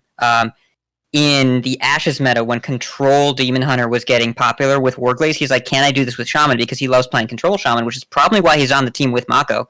He made Doomhammer Control Shaman instead of Warglaze Control Demon Hunter, and it was cool, and he was top 100 with it. Love that. Really, really great player. Sunday, Matt Sund, really great wild player. And as we've seen, wild players that make the jump to low seeds in Standard Series are usually forces to be reckoned with. I'll introduce you to Dew, and I'll introduce you to the Rotted Zombie. These are really strong players. Matt Sund is no exception. Mako? Yes, sir. How are you feeling about your match against Ryzen this week? How are you feeling about that? Well, he swept me last time, so... Do you want a hug? No, I'm just gonna Look at all the out this pandering. time.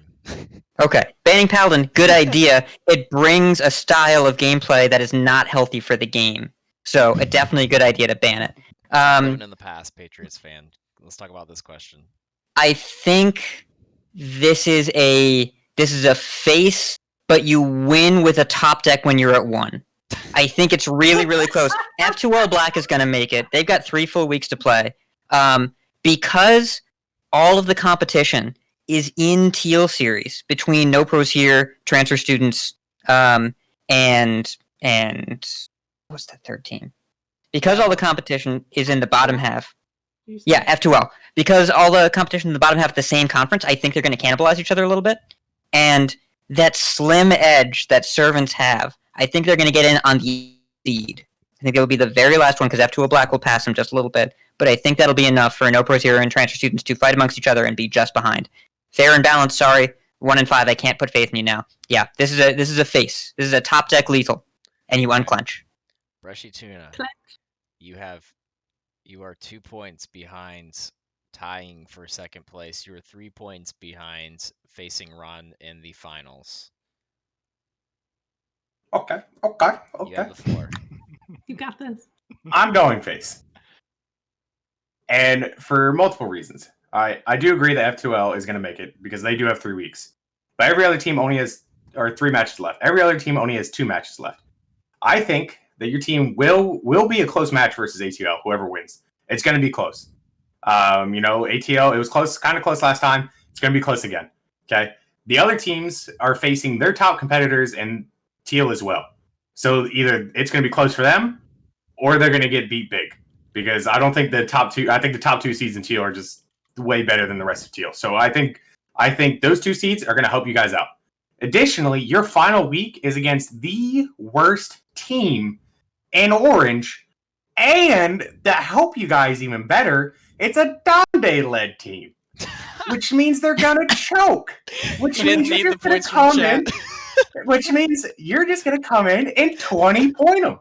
And that's going to give you all the points you need, So, not only is Teal. Yeah, all your whole other competitions all in one conference, and I think they all got to play each other. I think a lot of them still have to play each other here in the final 3 weeks.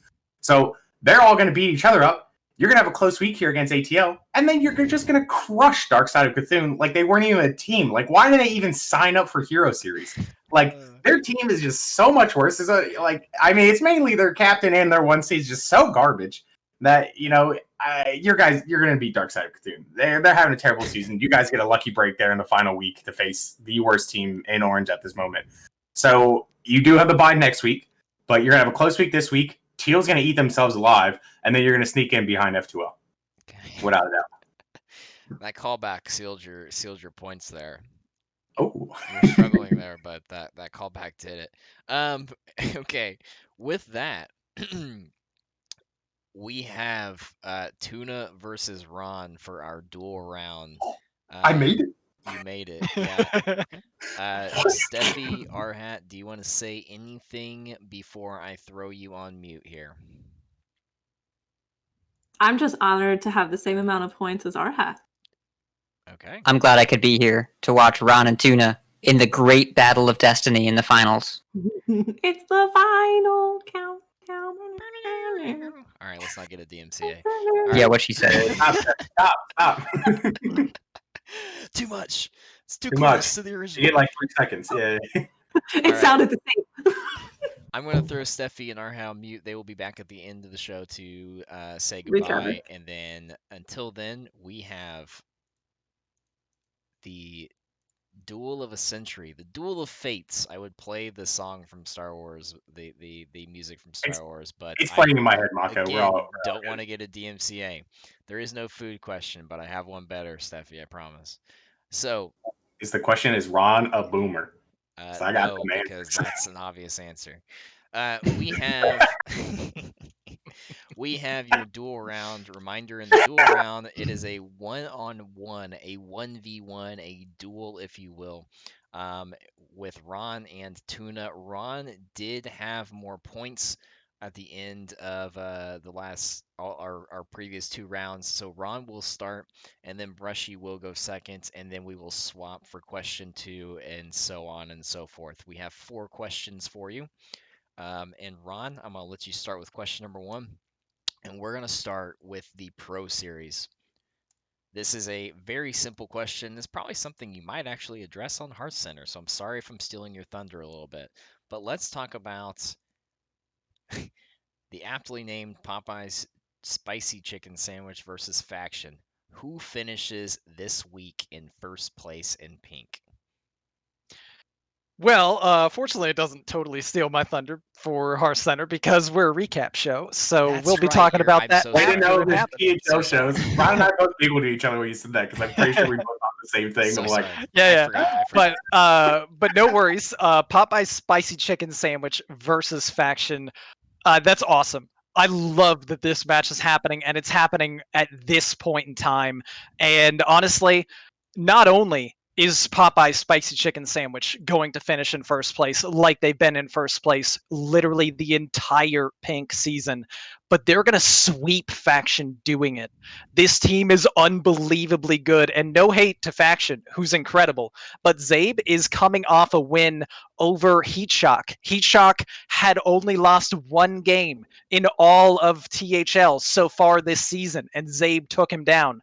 Bobby X, golden card back, unbelievably good player, 4-2. He's taken a victory. Wet Goose just qualified for Masters Tour. He's getting the victory. Mick just qualified for Masters Tour. He's getting the victory. And finally, we've got Mayan versus Walteruski, and I love Walteruski. He's awesome. But when it comes to skill level, I think Mayan's a little bit further ahead of him right now. So just breaking this match down from 1 to 5, I think the only games that maybe Faction wins are Harash in the 1 and possibly Tonberry Blue in the 3.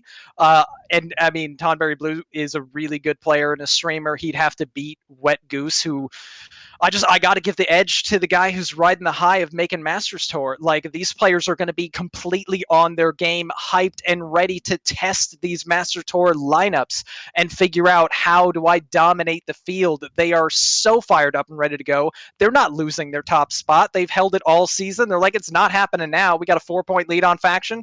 We're going to expand this lead massively and let everybody know there's only one team to talk about in pink, and it's Popeye's Spicy Chicken Sandwich. All right, Brushy. I'm gonna go. It's a tough one. I'm gonna go. Popeye's chicken sandwich is gonna end in first, and I think it's only because of the 5 seed on Faction. I love Walter Ruski as well. I love jumping in his stream. I love watching him. Love Walter, but my Anadon as a 5 seed. Even Mick, if Mick goes down, like if he loses a week and my Anadon wins, that 4-5 punch from Popeye's Spicy Chicken Sandwich is just so much stronger than the average team. I mean, sure, Mick's 3-3, my Anadon's 3-3, but they can easily rival Unlimited Power, Tom Brady Blue, Harash, and so forth.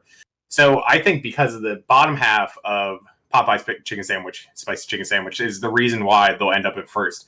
But Faction will give them a run for their money. Like, it's going to be a close match this week. And I honestly think whoever wins this week actually ends up in first, because both teams still have their bye left. I think Popeyes is next week, and then Faction has theirs in 2 weeks. So both teams only have 2 matches left after this one.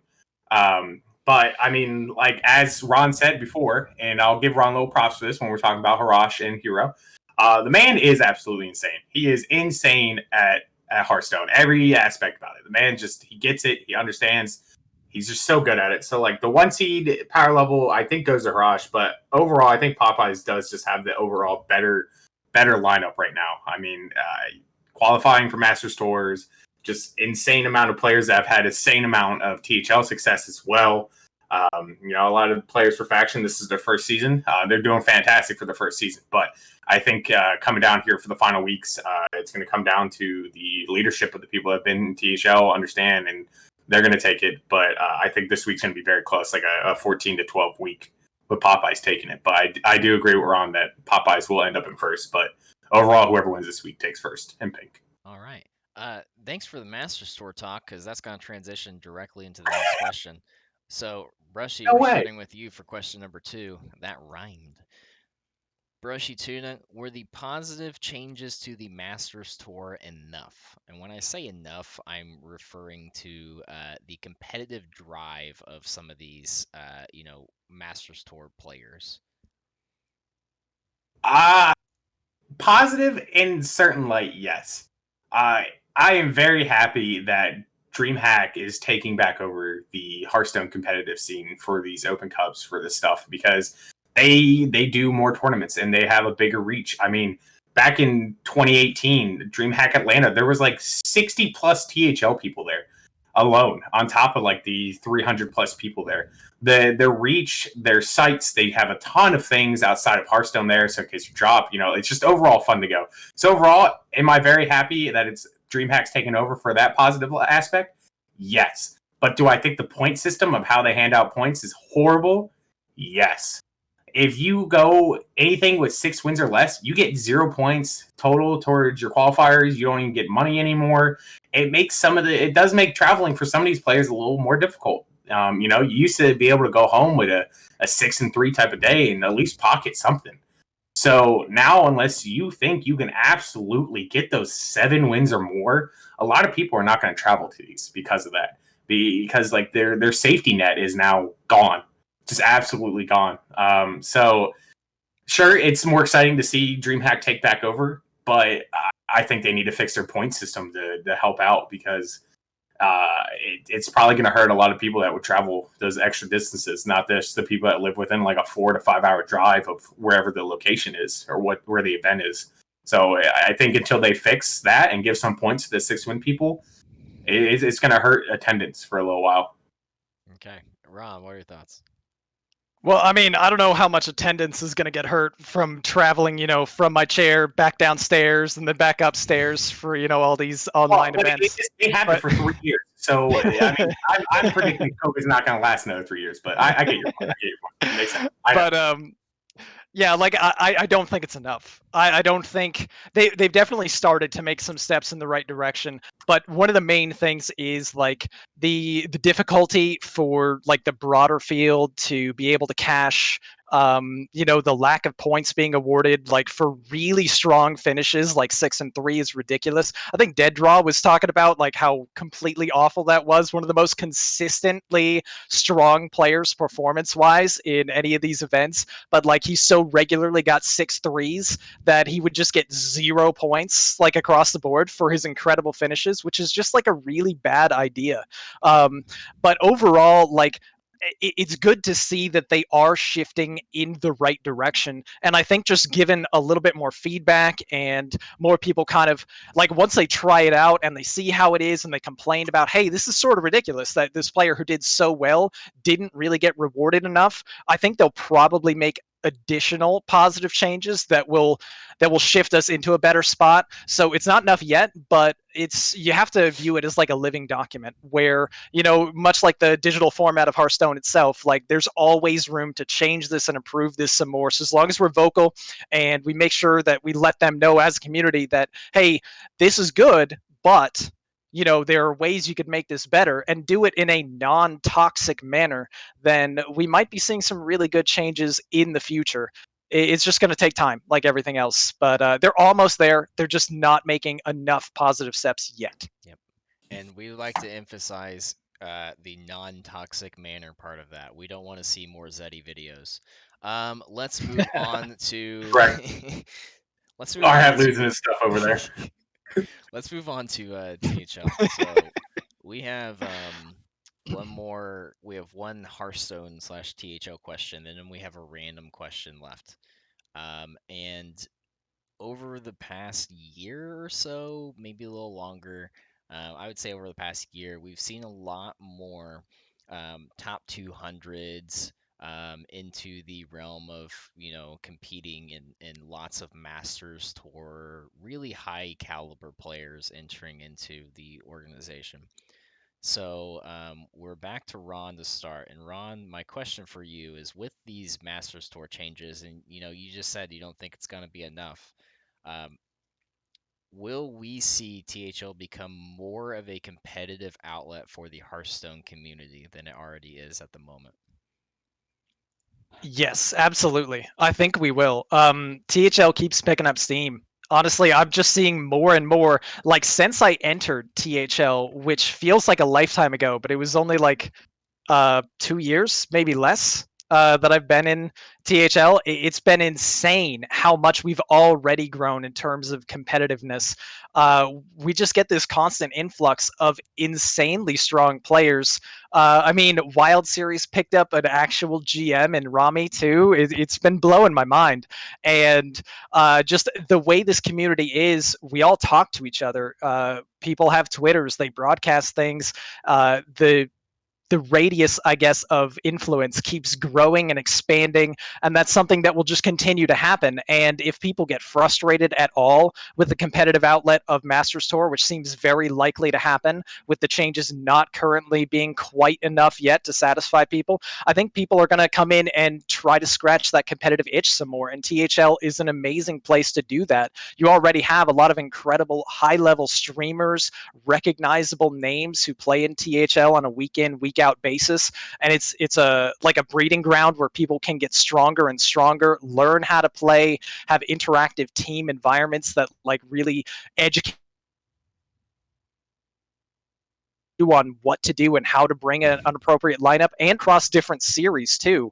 So THL is just an amazing place. Like I know personally, I got way better at Hearthstone playing in THL than I was before joining. I thought I was pretty good before THL, and then I joined THL, and I'm like, oh my god, there's so much more to learn and absorb, and this is a great place for that. Anyone who wants to get better, wants to compete, you just you keep playing. You just join more stuff, and THL is a great place to do it.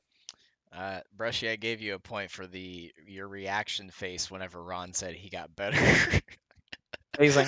Go Why- ahead. Why did you get better? Why did you get good at this game, Ron? I'm still waiting.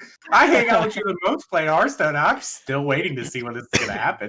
So Please notice that BrushyTuna's name says still below Ron in PAR. yeah, it does. It does. Go ahead. But you're also comparing yourself to a heaping pile of garbage. So good for you. Nice.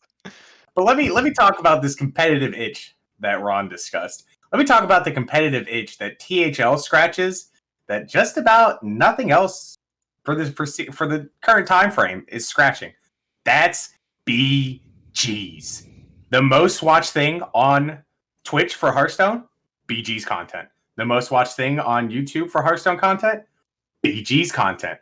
And what does THL have that had a very, very successful alpha run? BG series. We are not only going to bring that competitive itch in for standard and wild, if the Masters Tour stuff does not go well. We are the NA. I would argue we're probably one of the top NA League Series formats in there. And it's going to, and every other thing like THL across every server is also going to benefit from this stuff, for Europe, Asia, South America. But we have that thing that not a lot of people have to offer. Our BG series. People cried to Blizzard for a BG's competitive scene, and they currently still have given no word on it. They're like, oh, maybe we'll look into BG's, maybe. Probably not. But we have a successful first season. We have another season coming up. We just dropped captain forms yesterday, so if you want to be a BG captain, you haven't done that yet, please go fill out the form. Let's get more teams up in here. So we get to fill a whole entire itch that the rest of the Hearthstone competitive scene doesn't really get to do, because the BG series or tournaments that do happen are the big face people, or a lot of them are the big face people with like one or two like smaller name people. It's a lot of the streamers. So you as like a low name person that's just good at the game doesn't really have that opportunity to go into WSOE and fight for the $20,000 grand prize. But you can do? You can come join THL and you can come rock it out in our BG series and get crowned champion. Well, we run series all the time for BGs now. Like, it's going to keep going. So we have a whole competitive scene that no one else can really fight with. So I definitely think that THL is going to be very helpful and going to keep getting influxes of people throughout the next couple months and next year for competitiveness for all formats. All right. So we have one final question. Ron is sitting at 8 points. Brushy is sitting at 9. However, Ron does get the last word because it is Brushy's turn to go first. So, Ron, you will know how many points you need to gather up here. But I don't know, man. Brushy's kind of killing it right now. You're gonna have to really push hard here. So, for those who don't know, this is Brushy's last show for 2021. And most of 2022. And okay, I didn't know that. That's okay. I can explain a little bit right now before we get into the next question. If you want to, go ahead. Yeah, I am in the United States Army. So sometimes the Army goes overseas and, deploys to different places, goes and assists stuff. So I'm leaving for about a year plus. I probably won't be back until July, maybe August of 2022 because they pushed my dates back. So this is my last week in THL until a year plus from now. So that's what Mako referenced at the beginning of the show. That's what Mako is just referencing now. So this is like kind of my send off from THL for a very, very long time. So what I wanted the last question to be, you and Ron rib each other a lot on the show. And I had a couple of versions of this question written depending on who ended up in the finals. And this is my favorite version of this question because it ended up being the perfect 2 in the finals. So, Brushy, you get to go first here. And I want you to tell me, how much do you actually love your opponent? Ron? I love Ron. Let me talk about some things about why I love. Yeah, I'm probably gonna gut punch some people here real soon.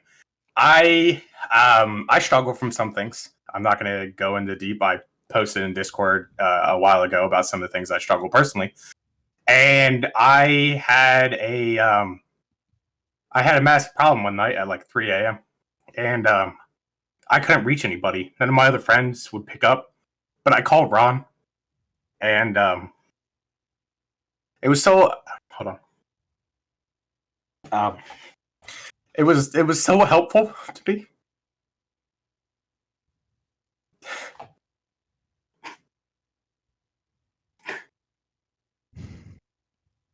I couldn't thank Ron enough for picking up the phone at 3 a.m. that day. And I honestly, like, this year plus without Ron and a lot of the guys is going to be very, very hard for me personally. I love a lot of you guys. I love hanging out in THL. I love casting for you guys.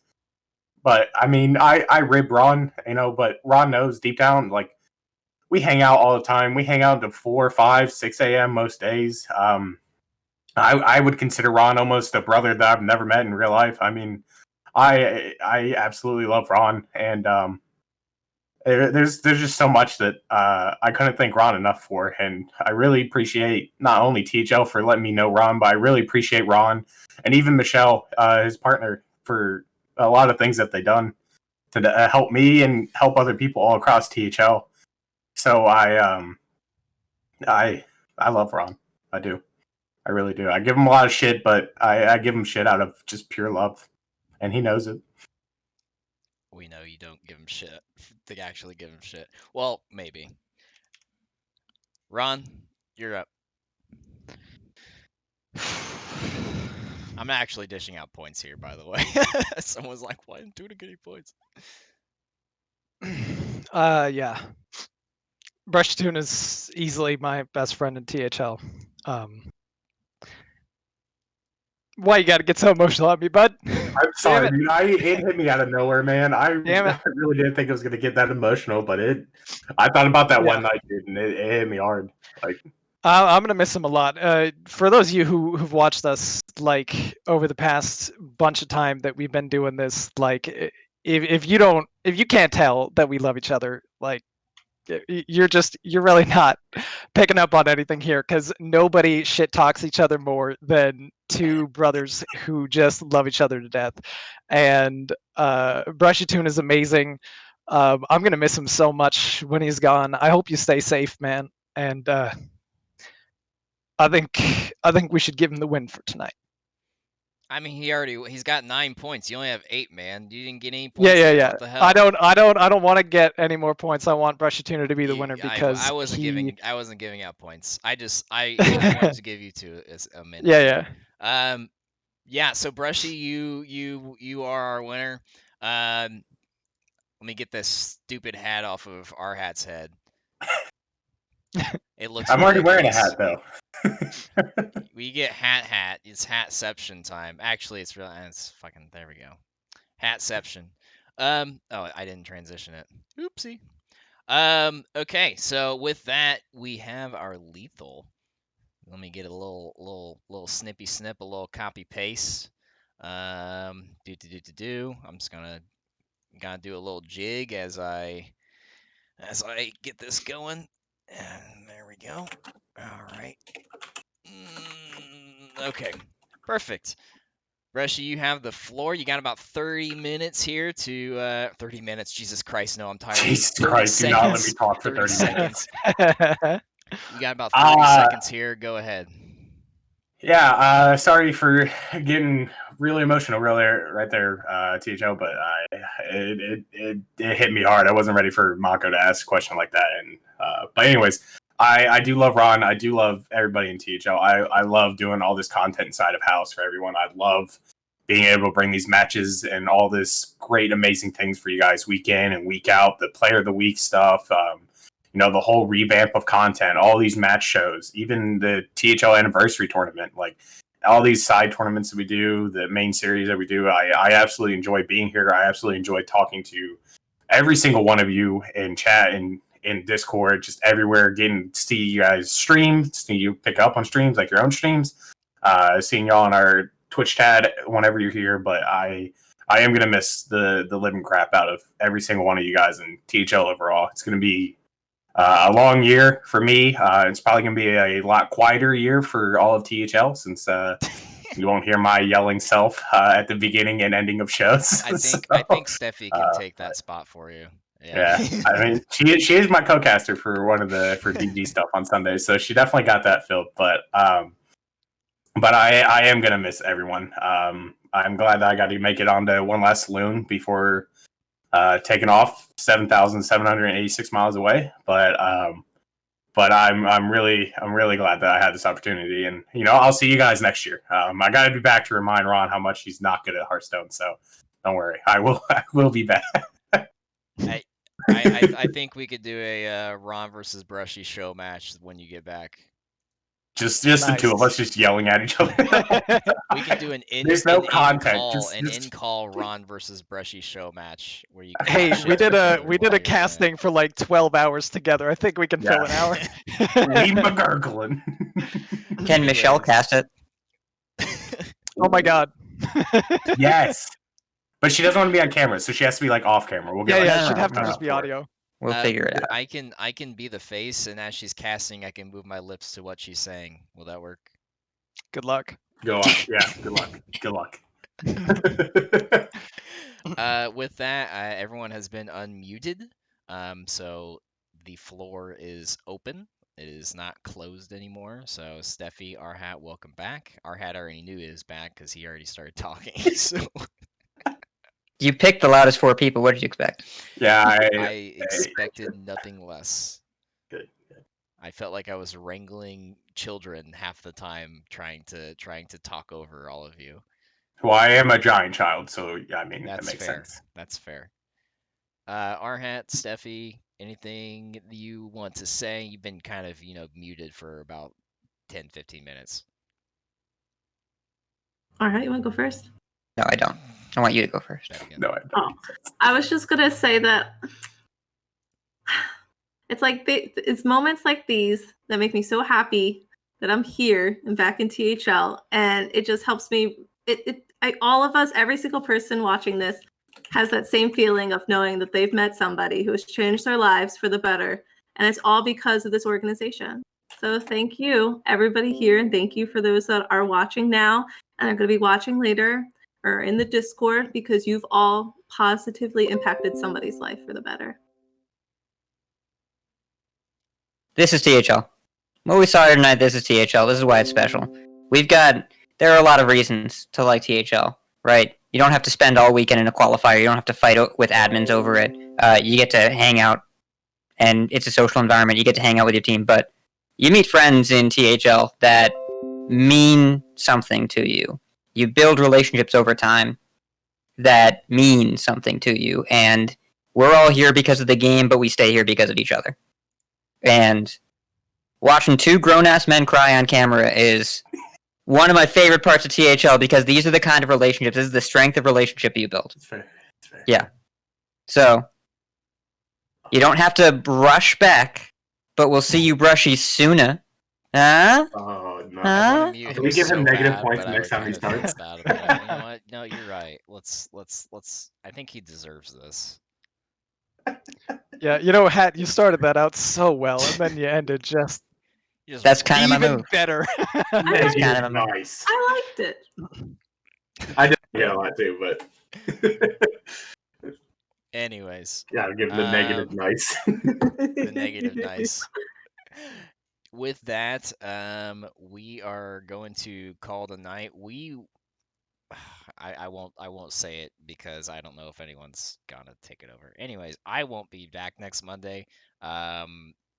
Someone might be taking my spot as host. I don't know yet. If not, then we're gonna take a week off. Although this isn't like your other shows, so we can take a week off and it's not gonna kill anything. So, with that, we're gonna call the night and have a great week or 2 weeks, depending on when we are back. And we will see you as we lead up to BlizzCon. And we are out of here. See ya. Night, everybody.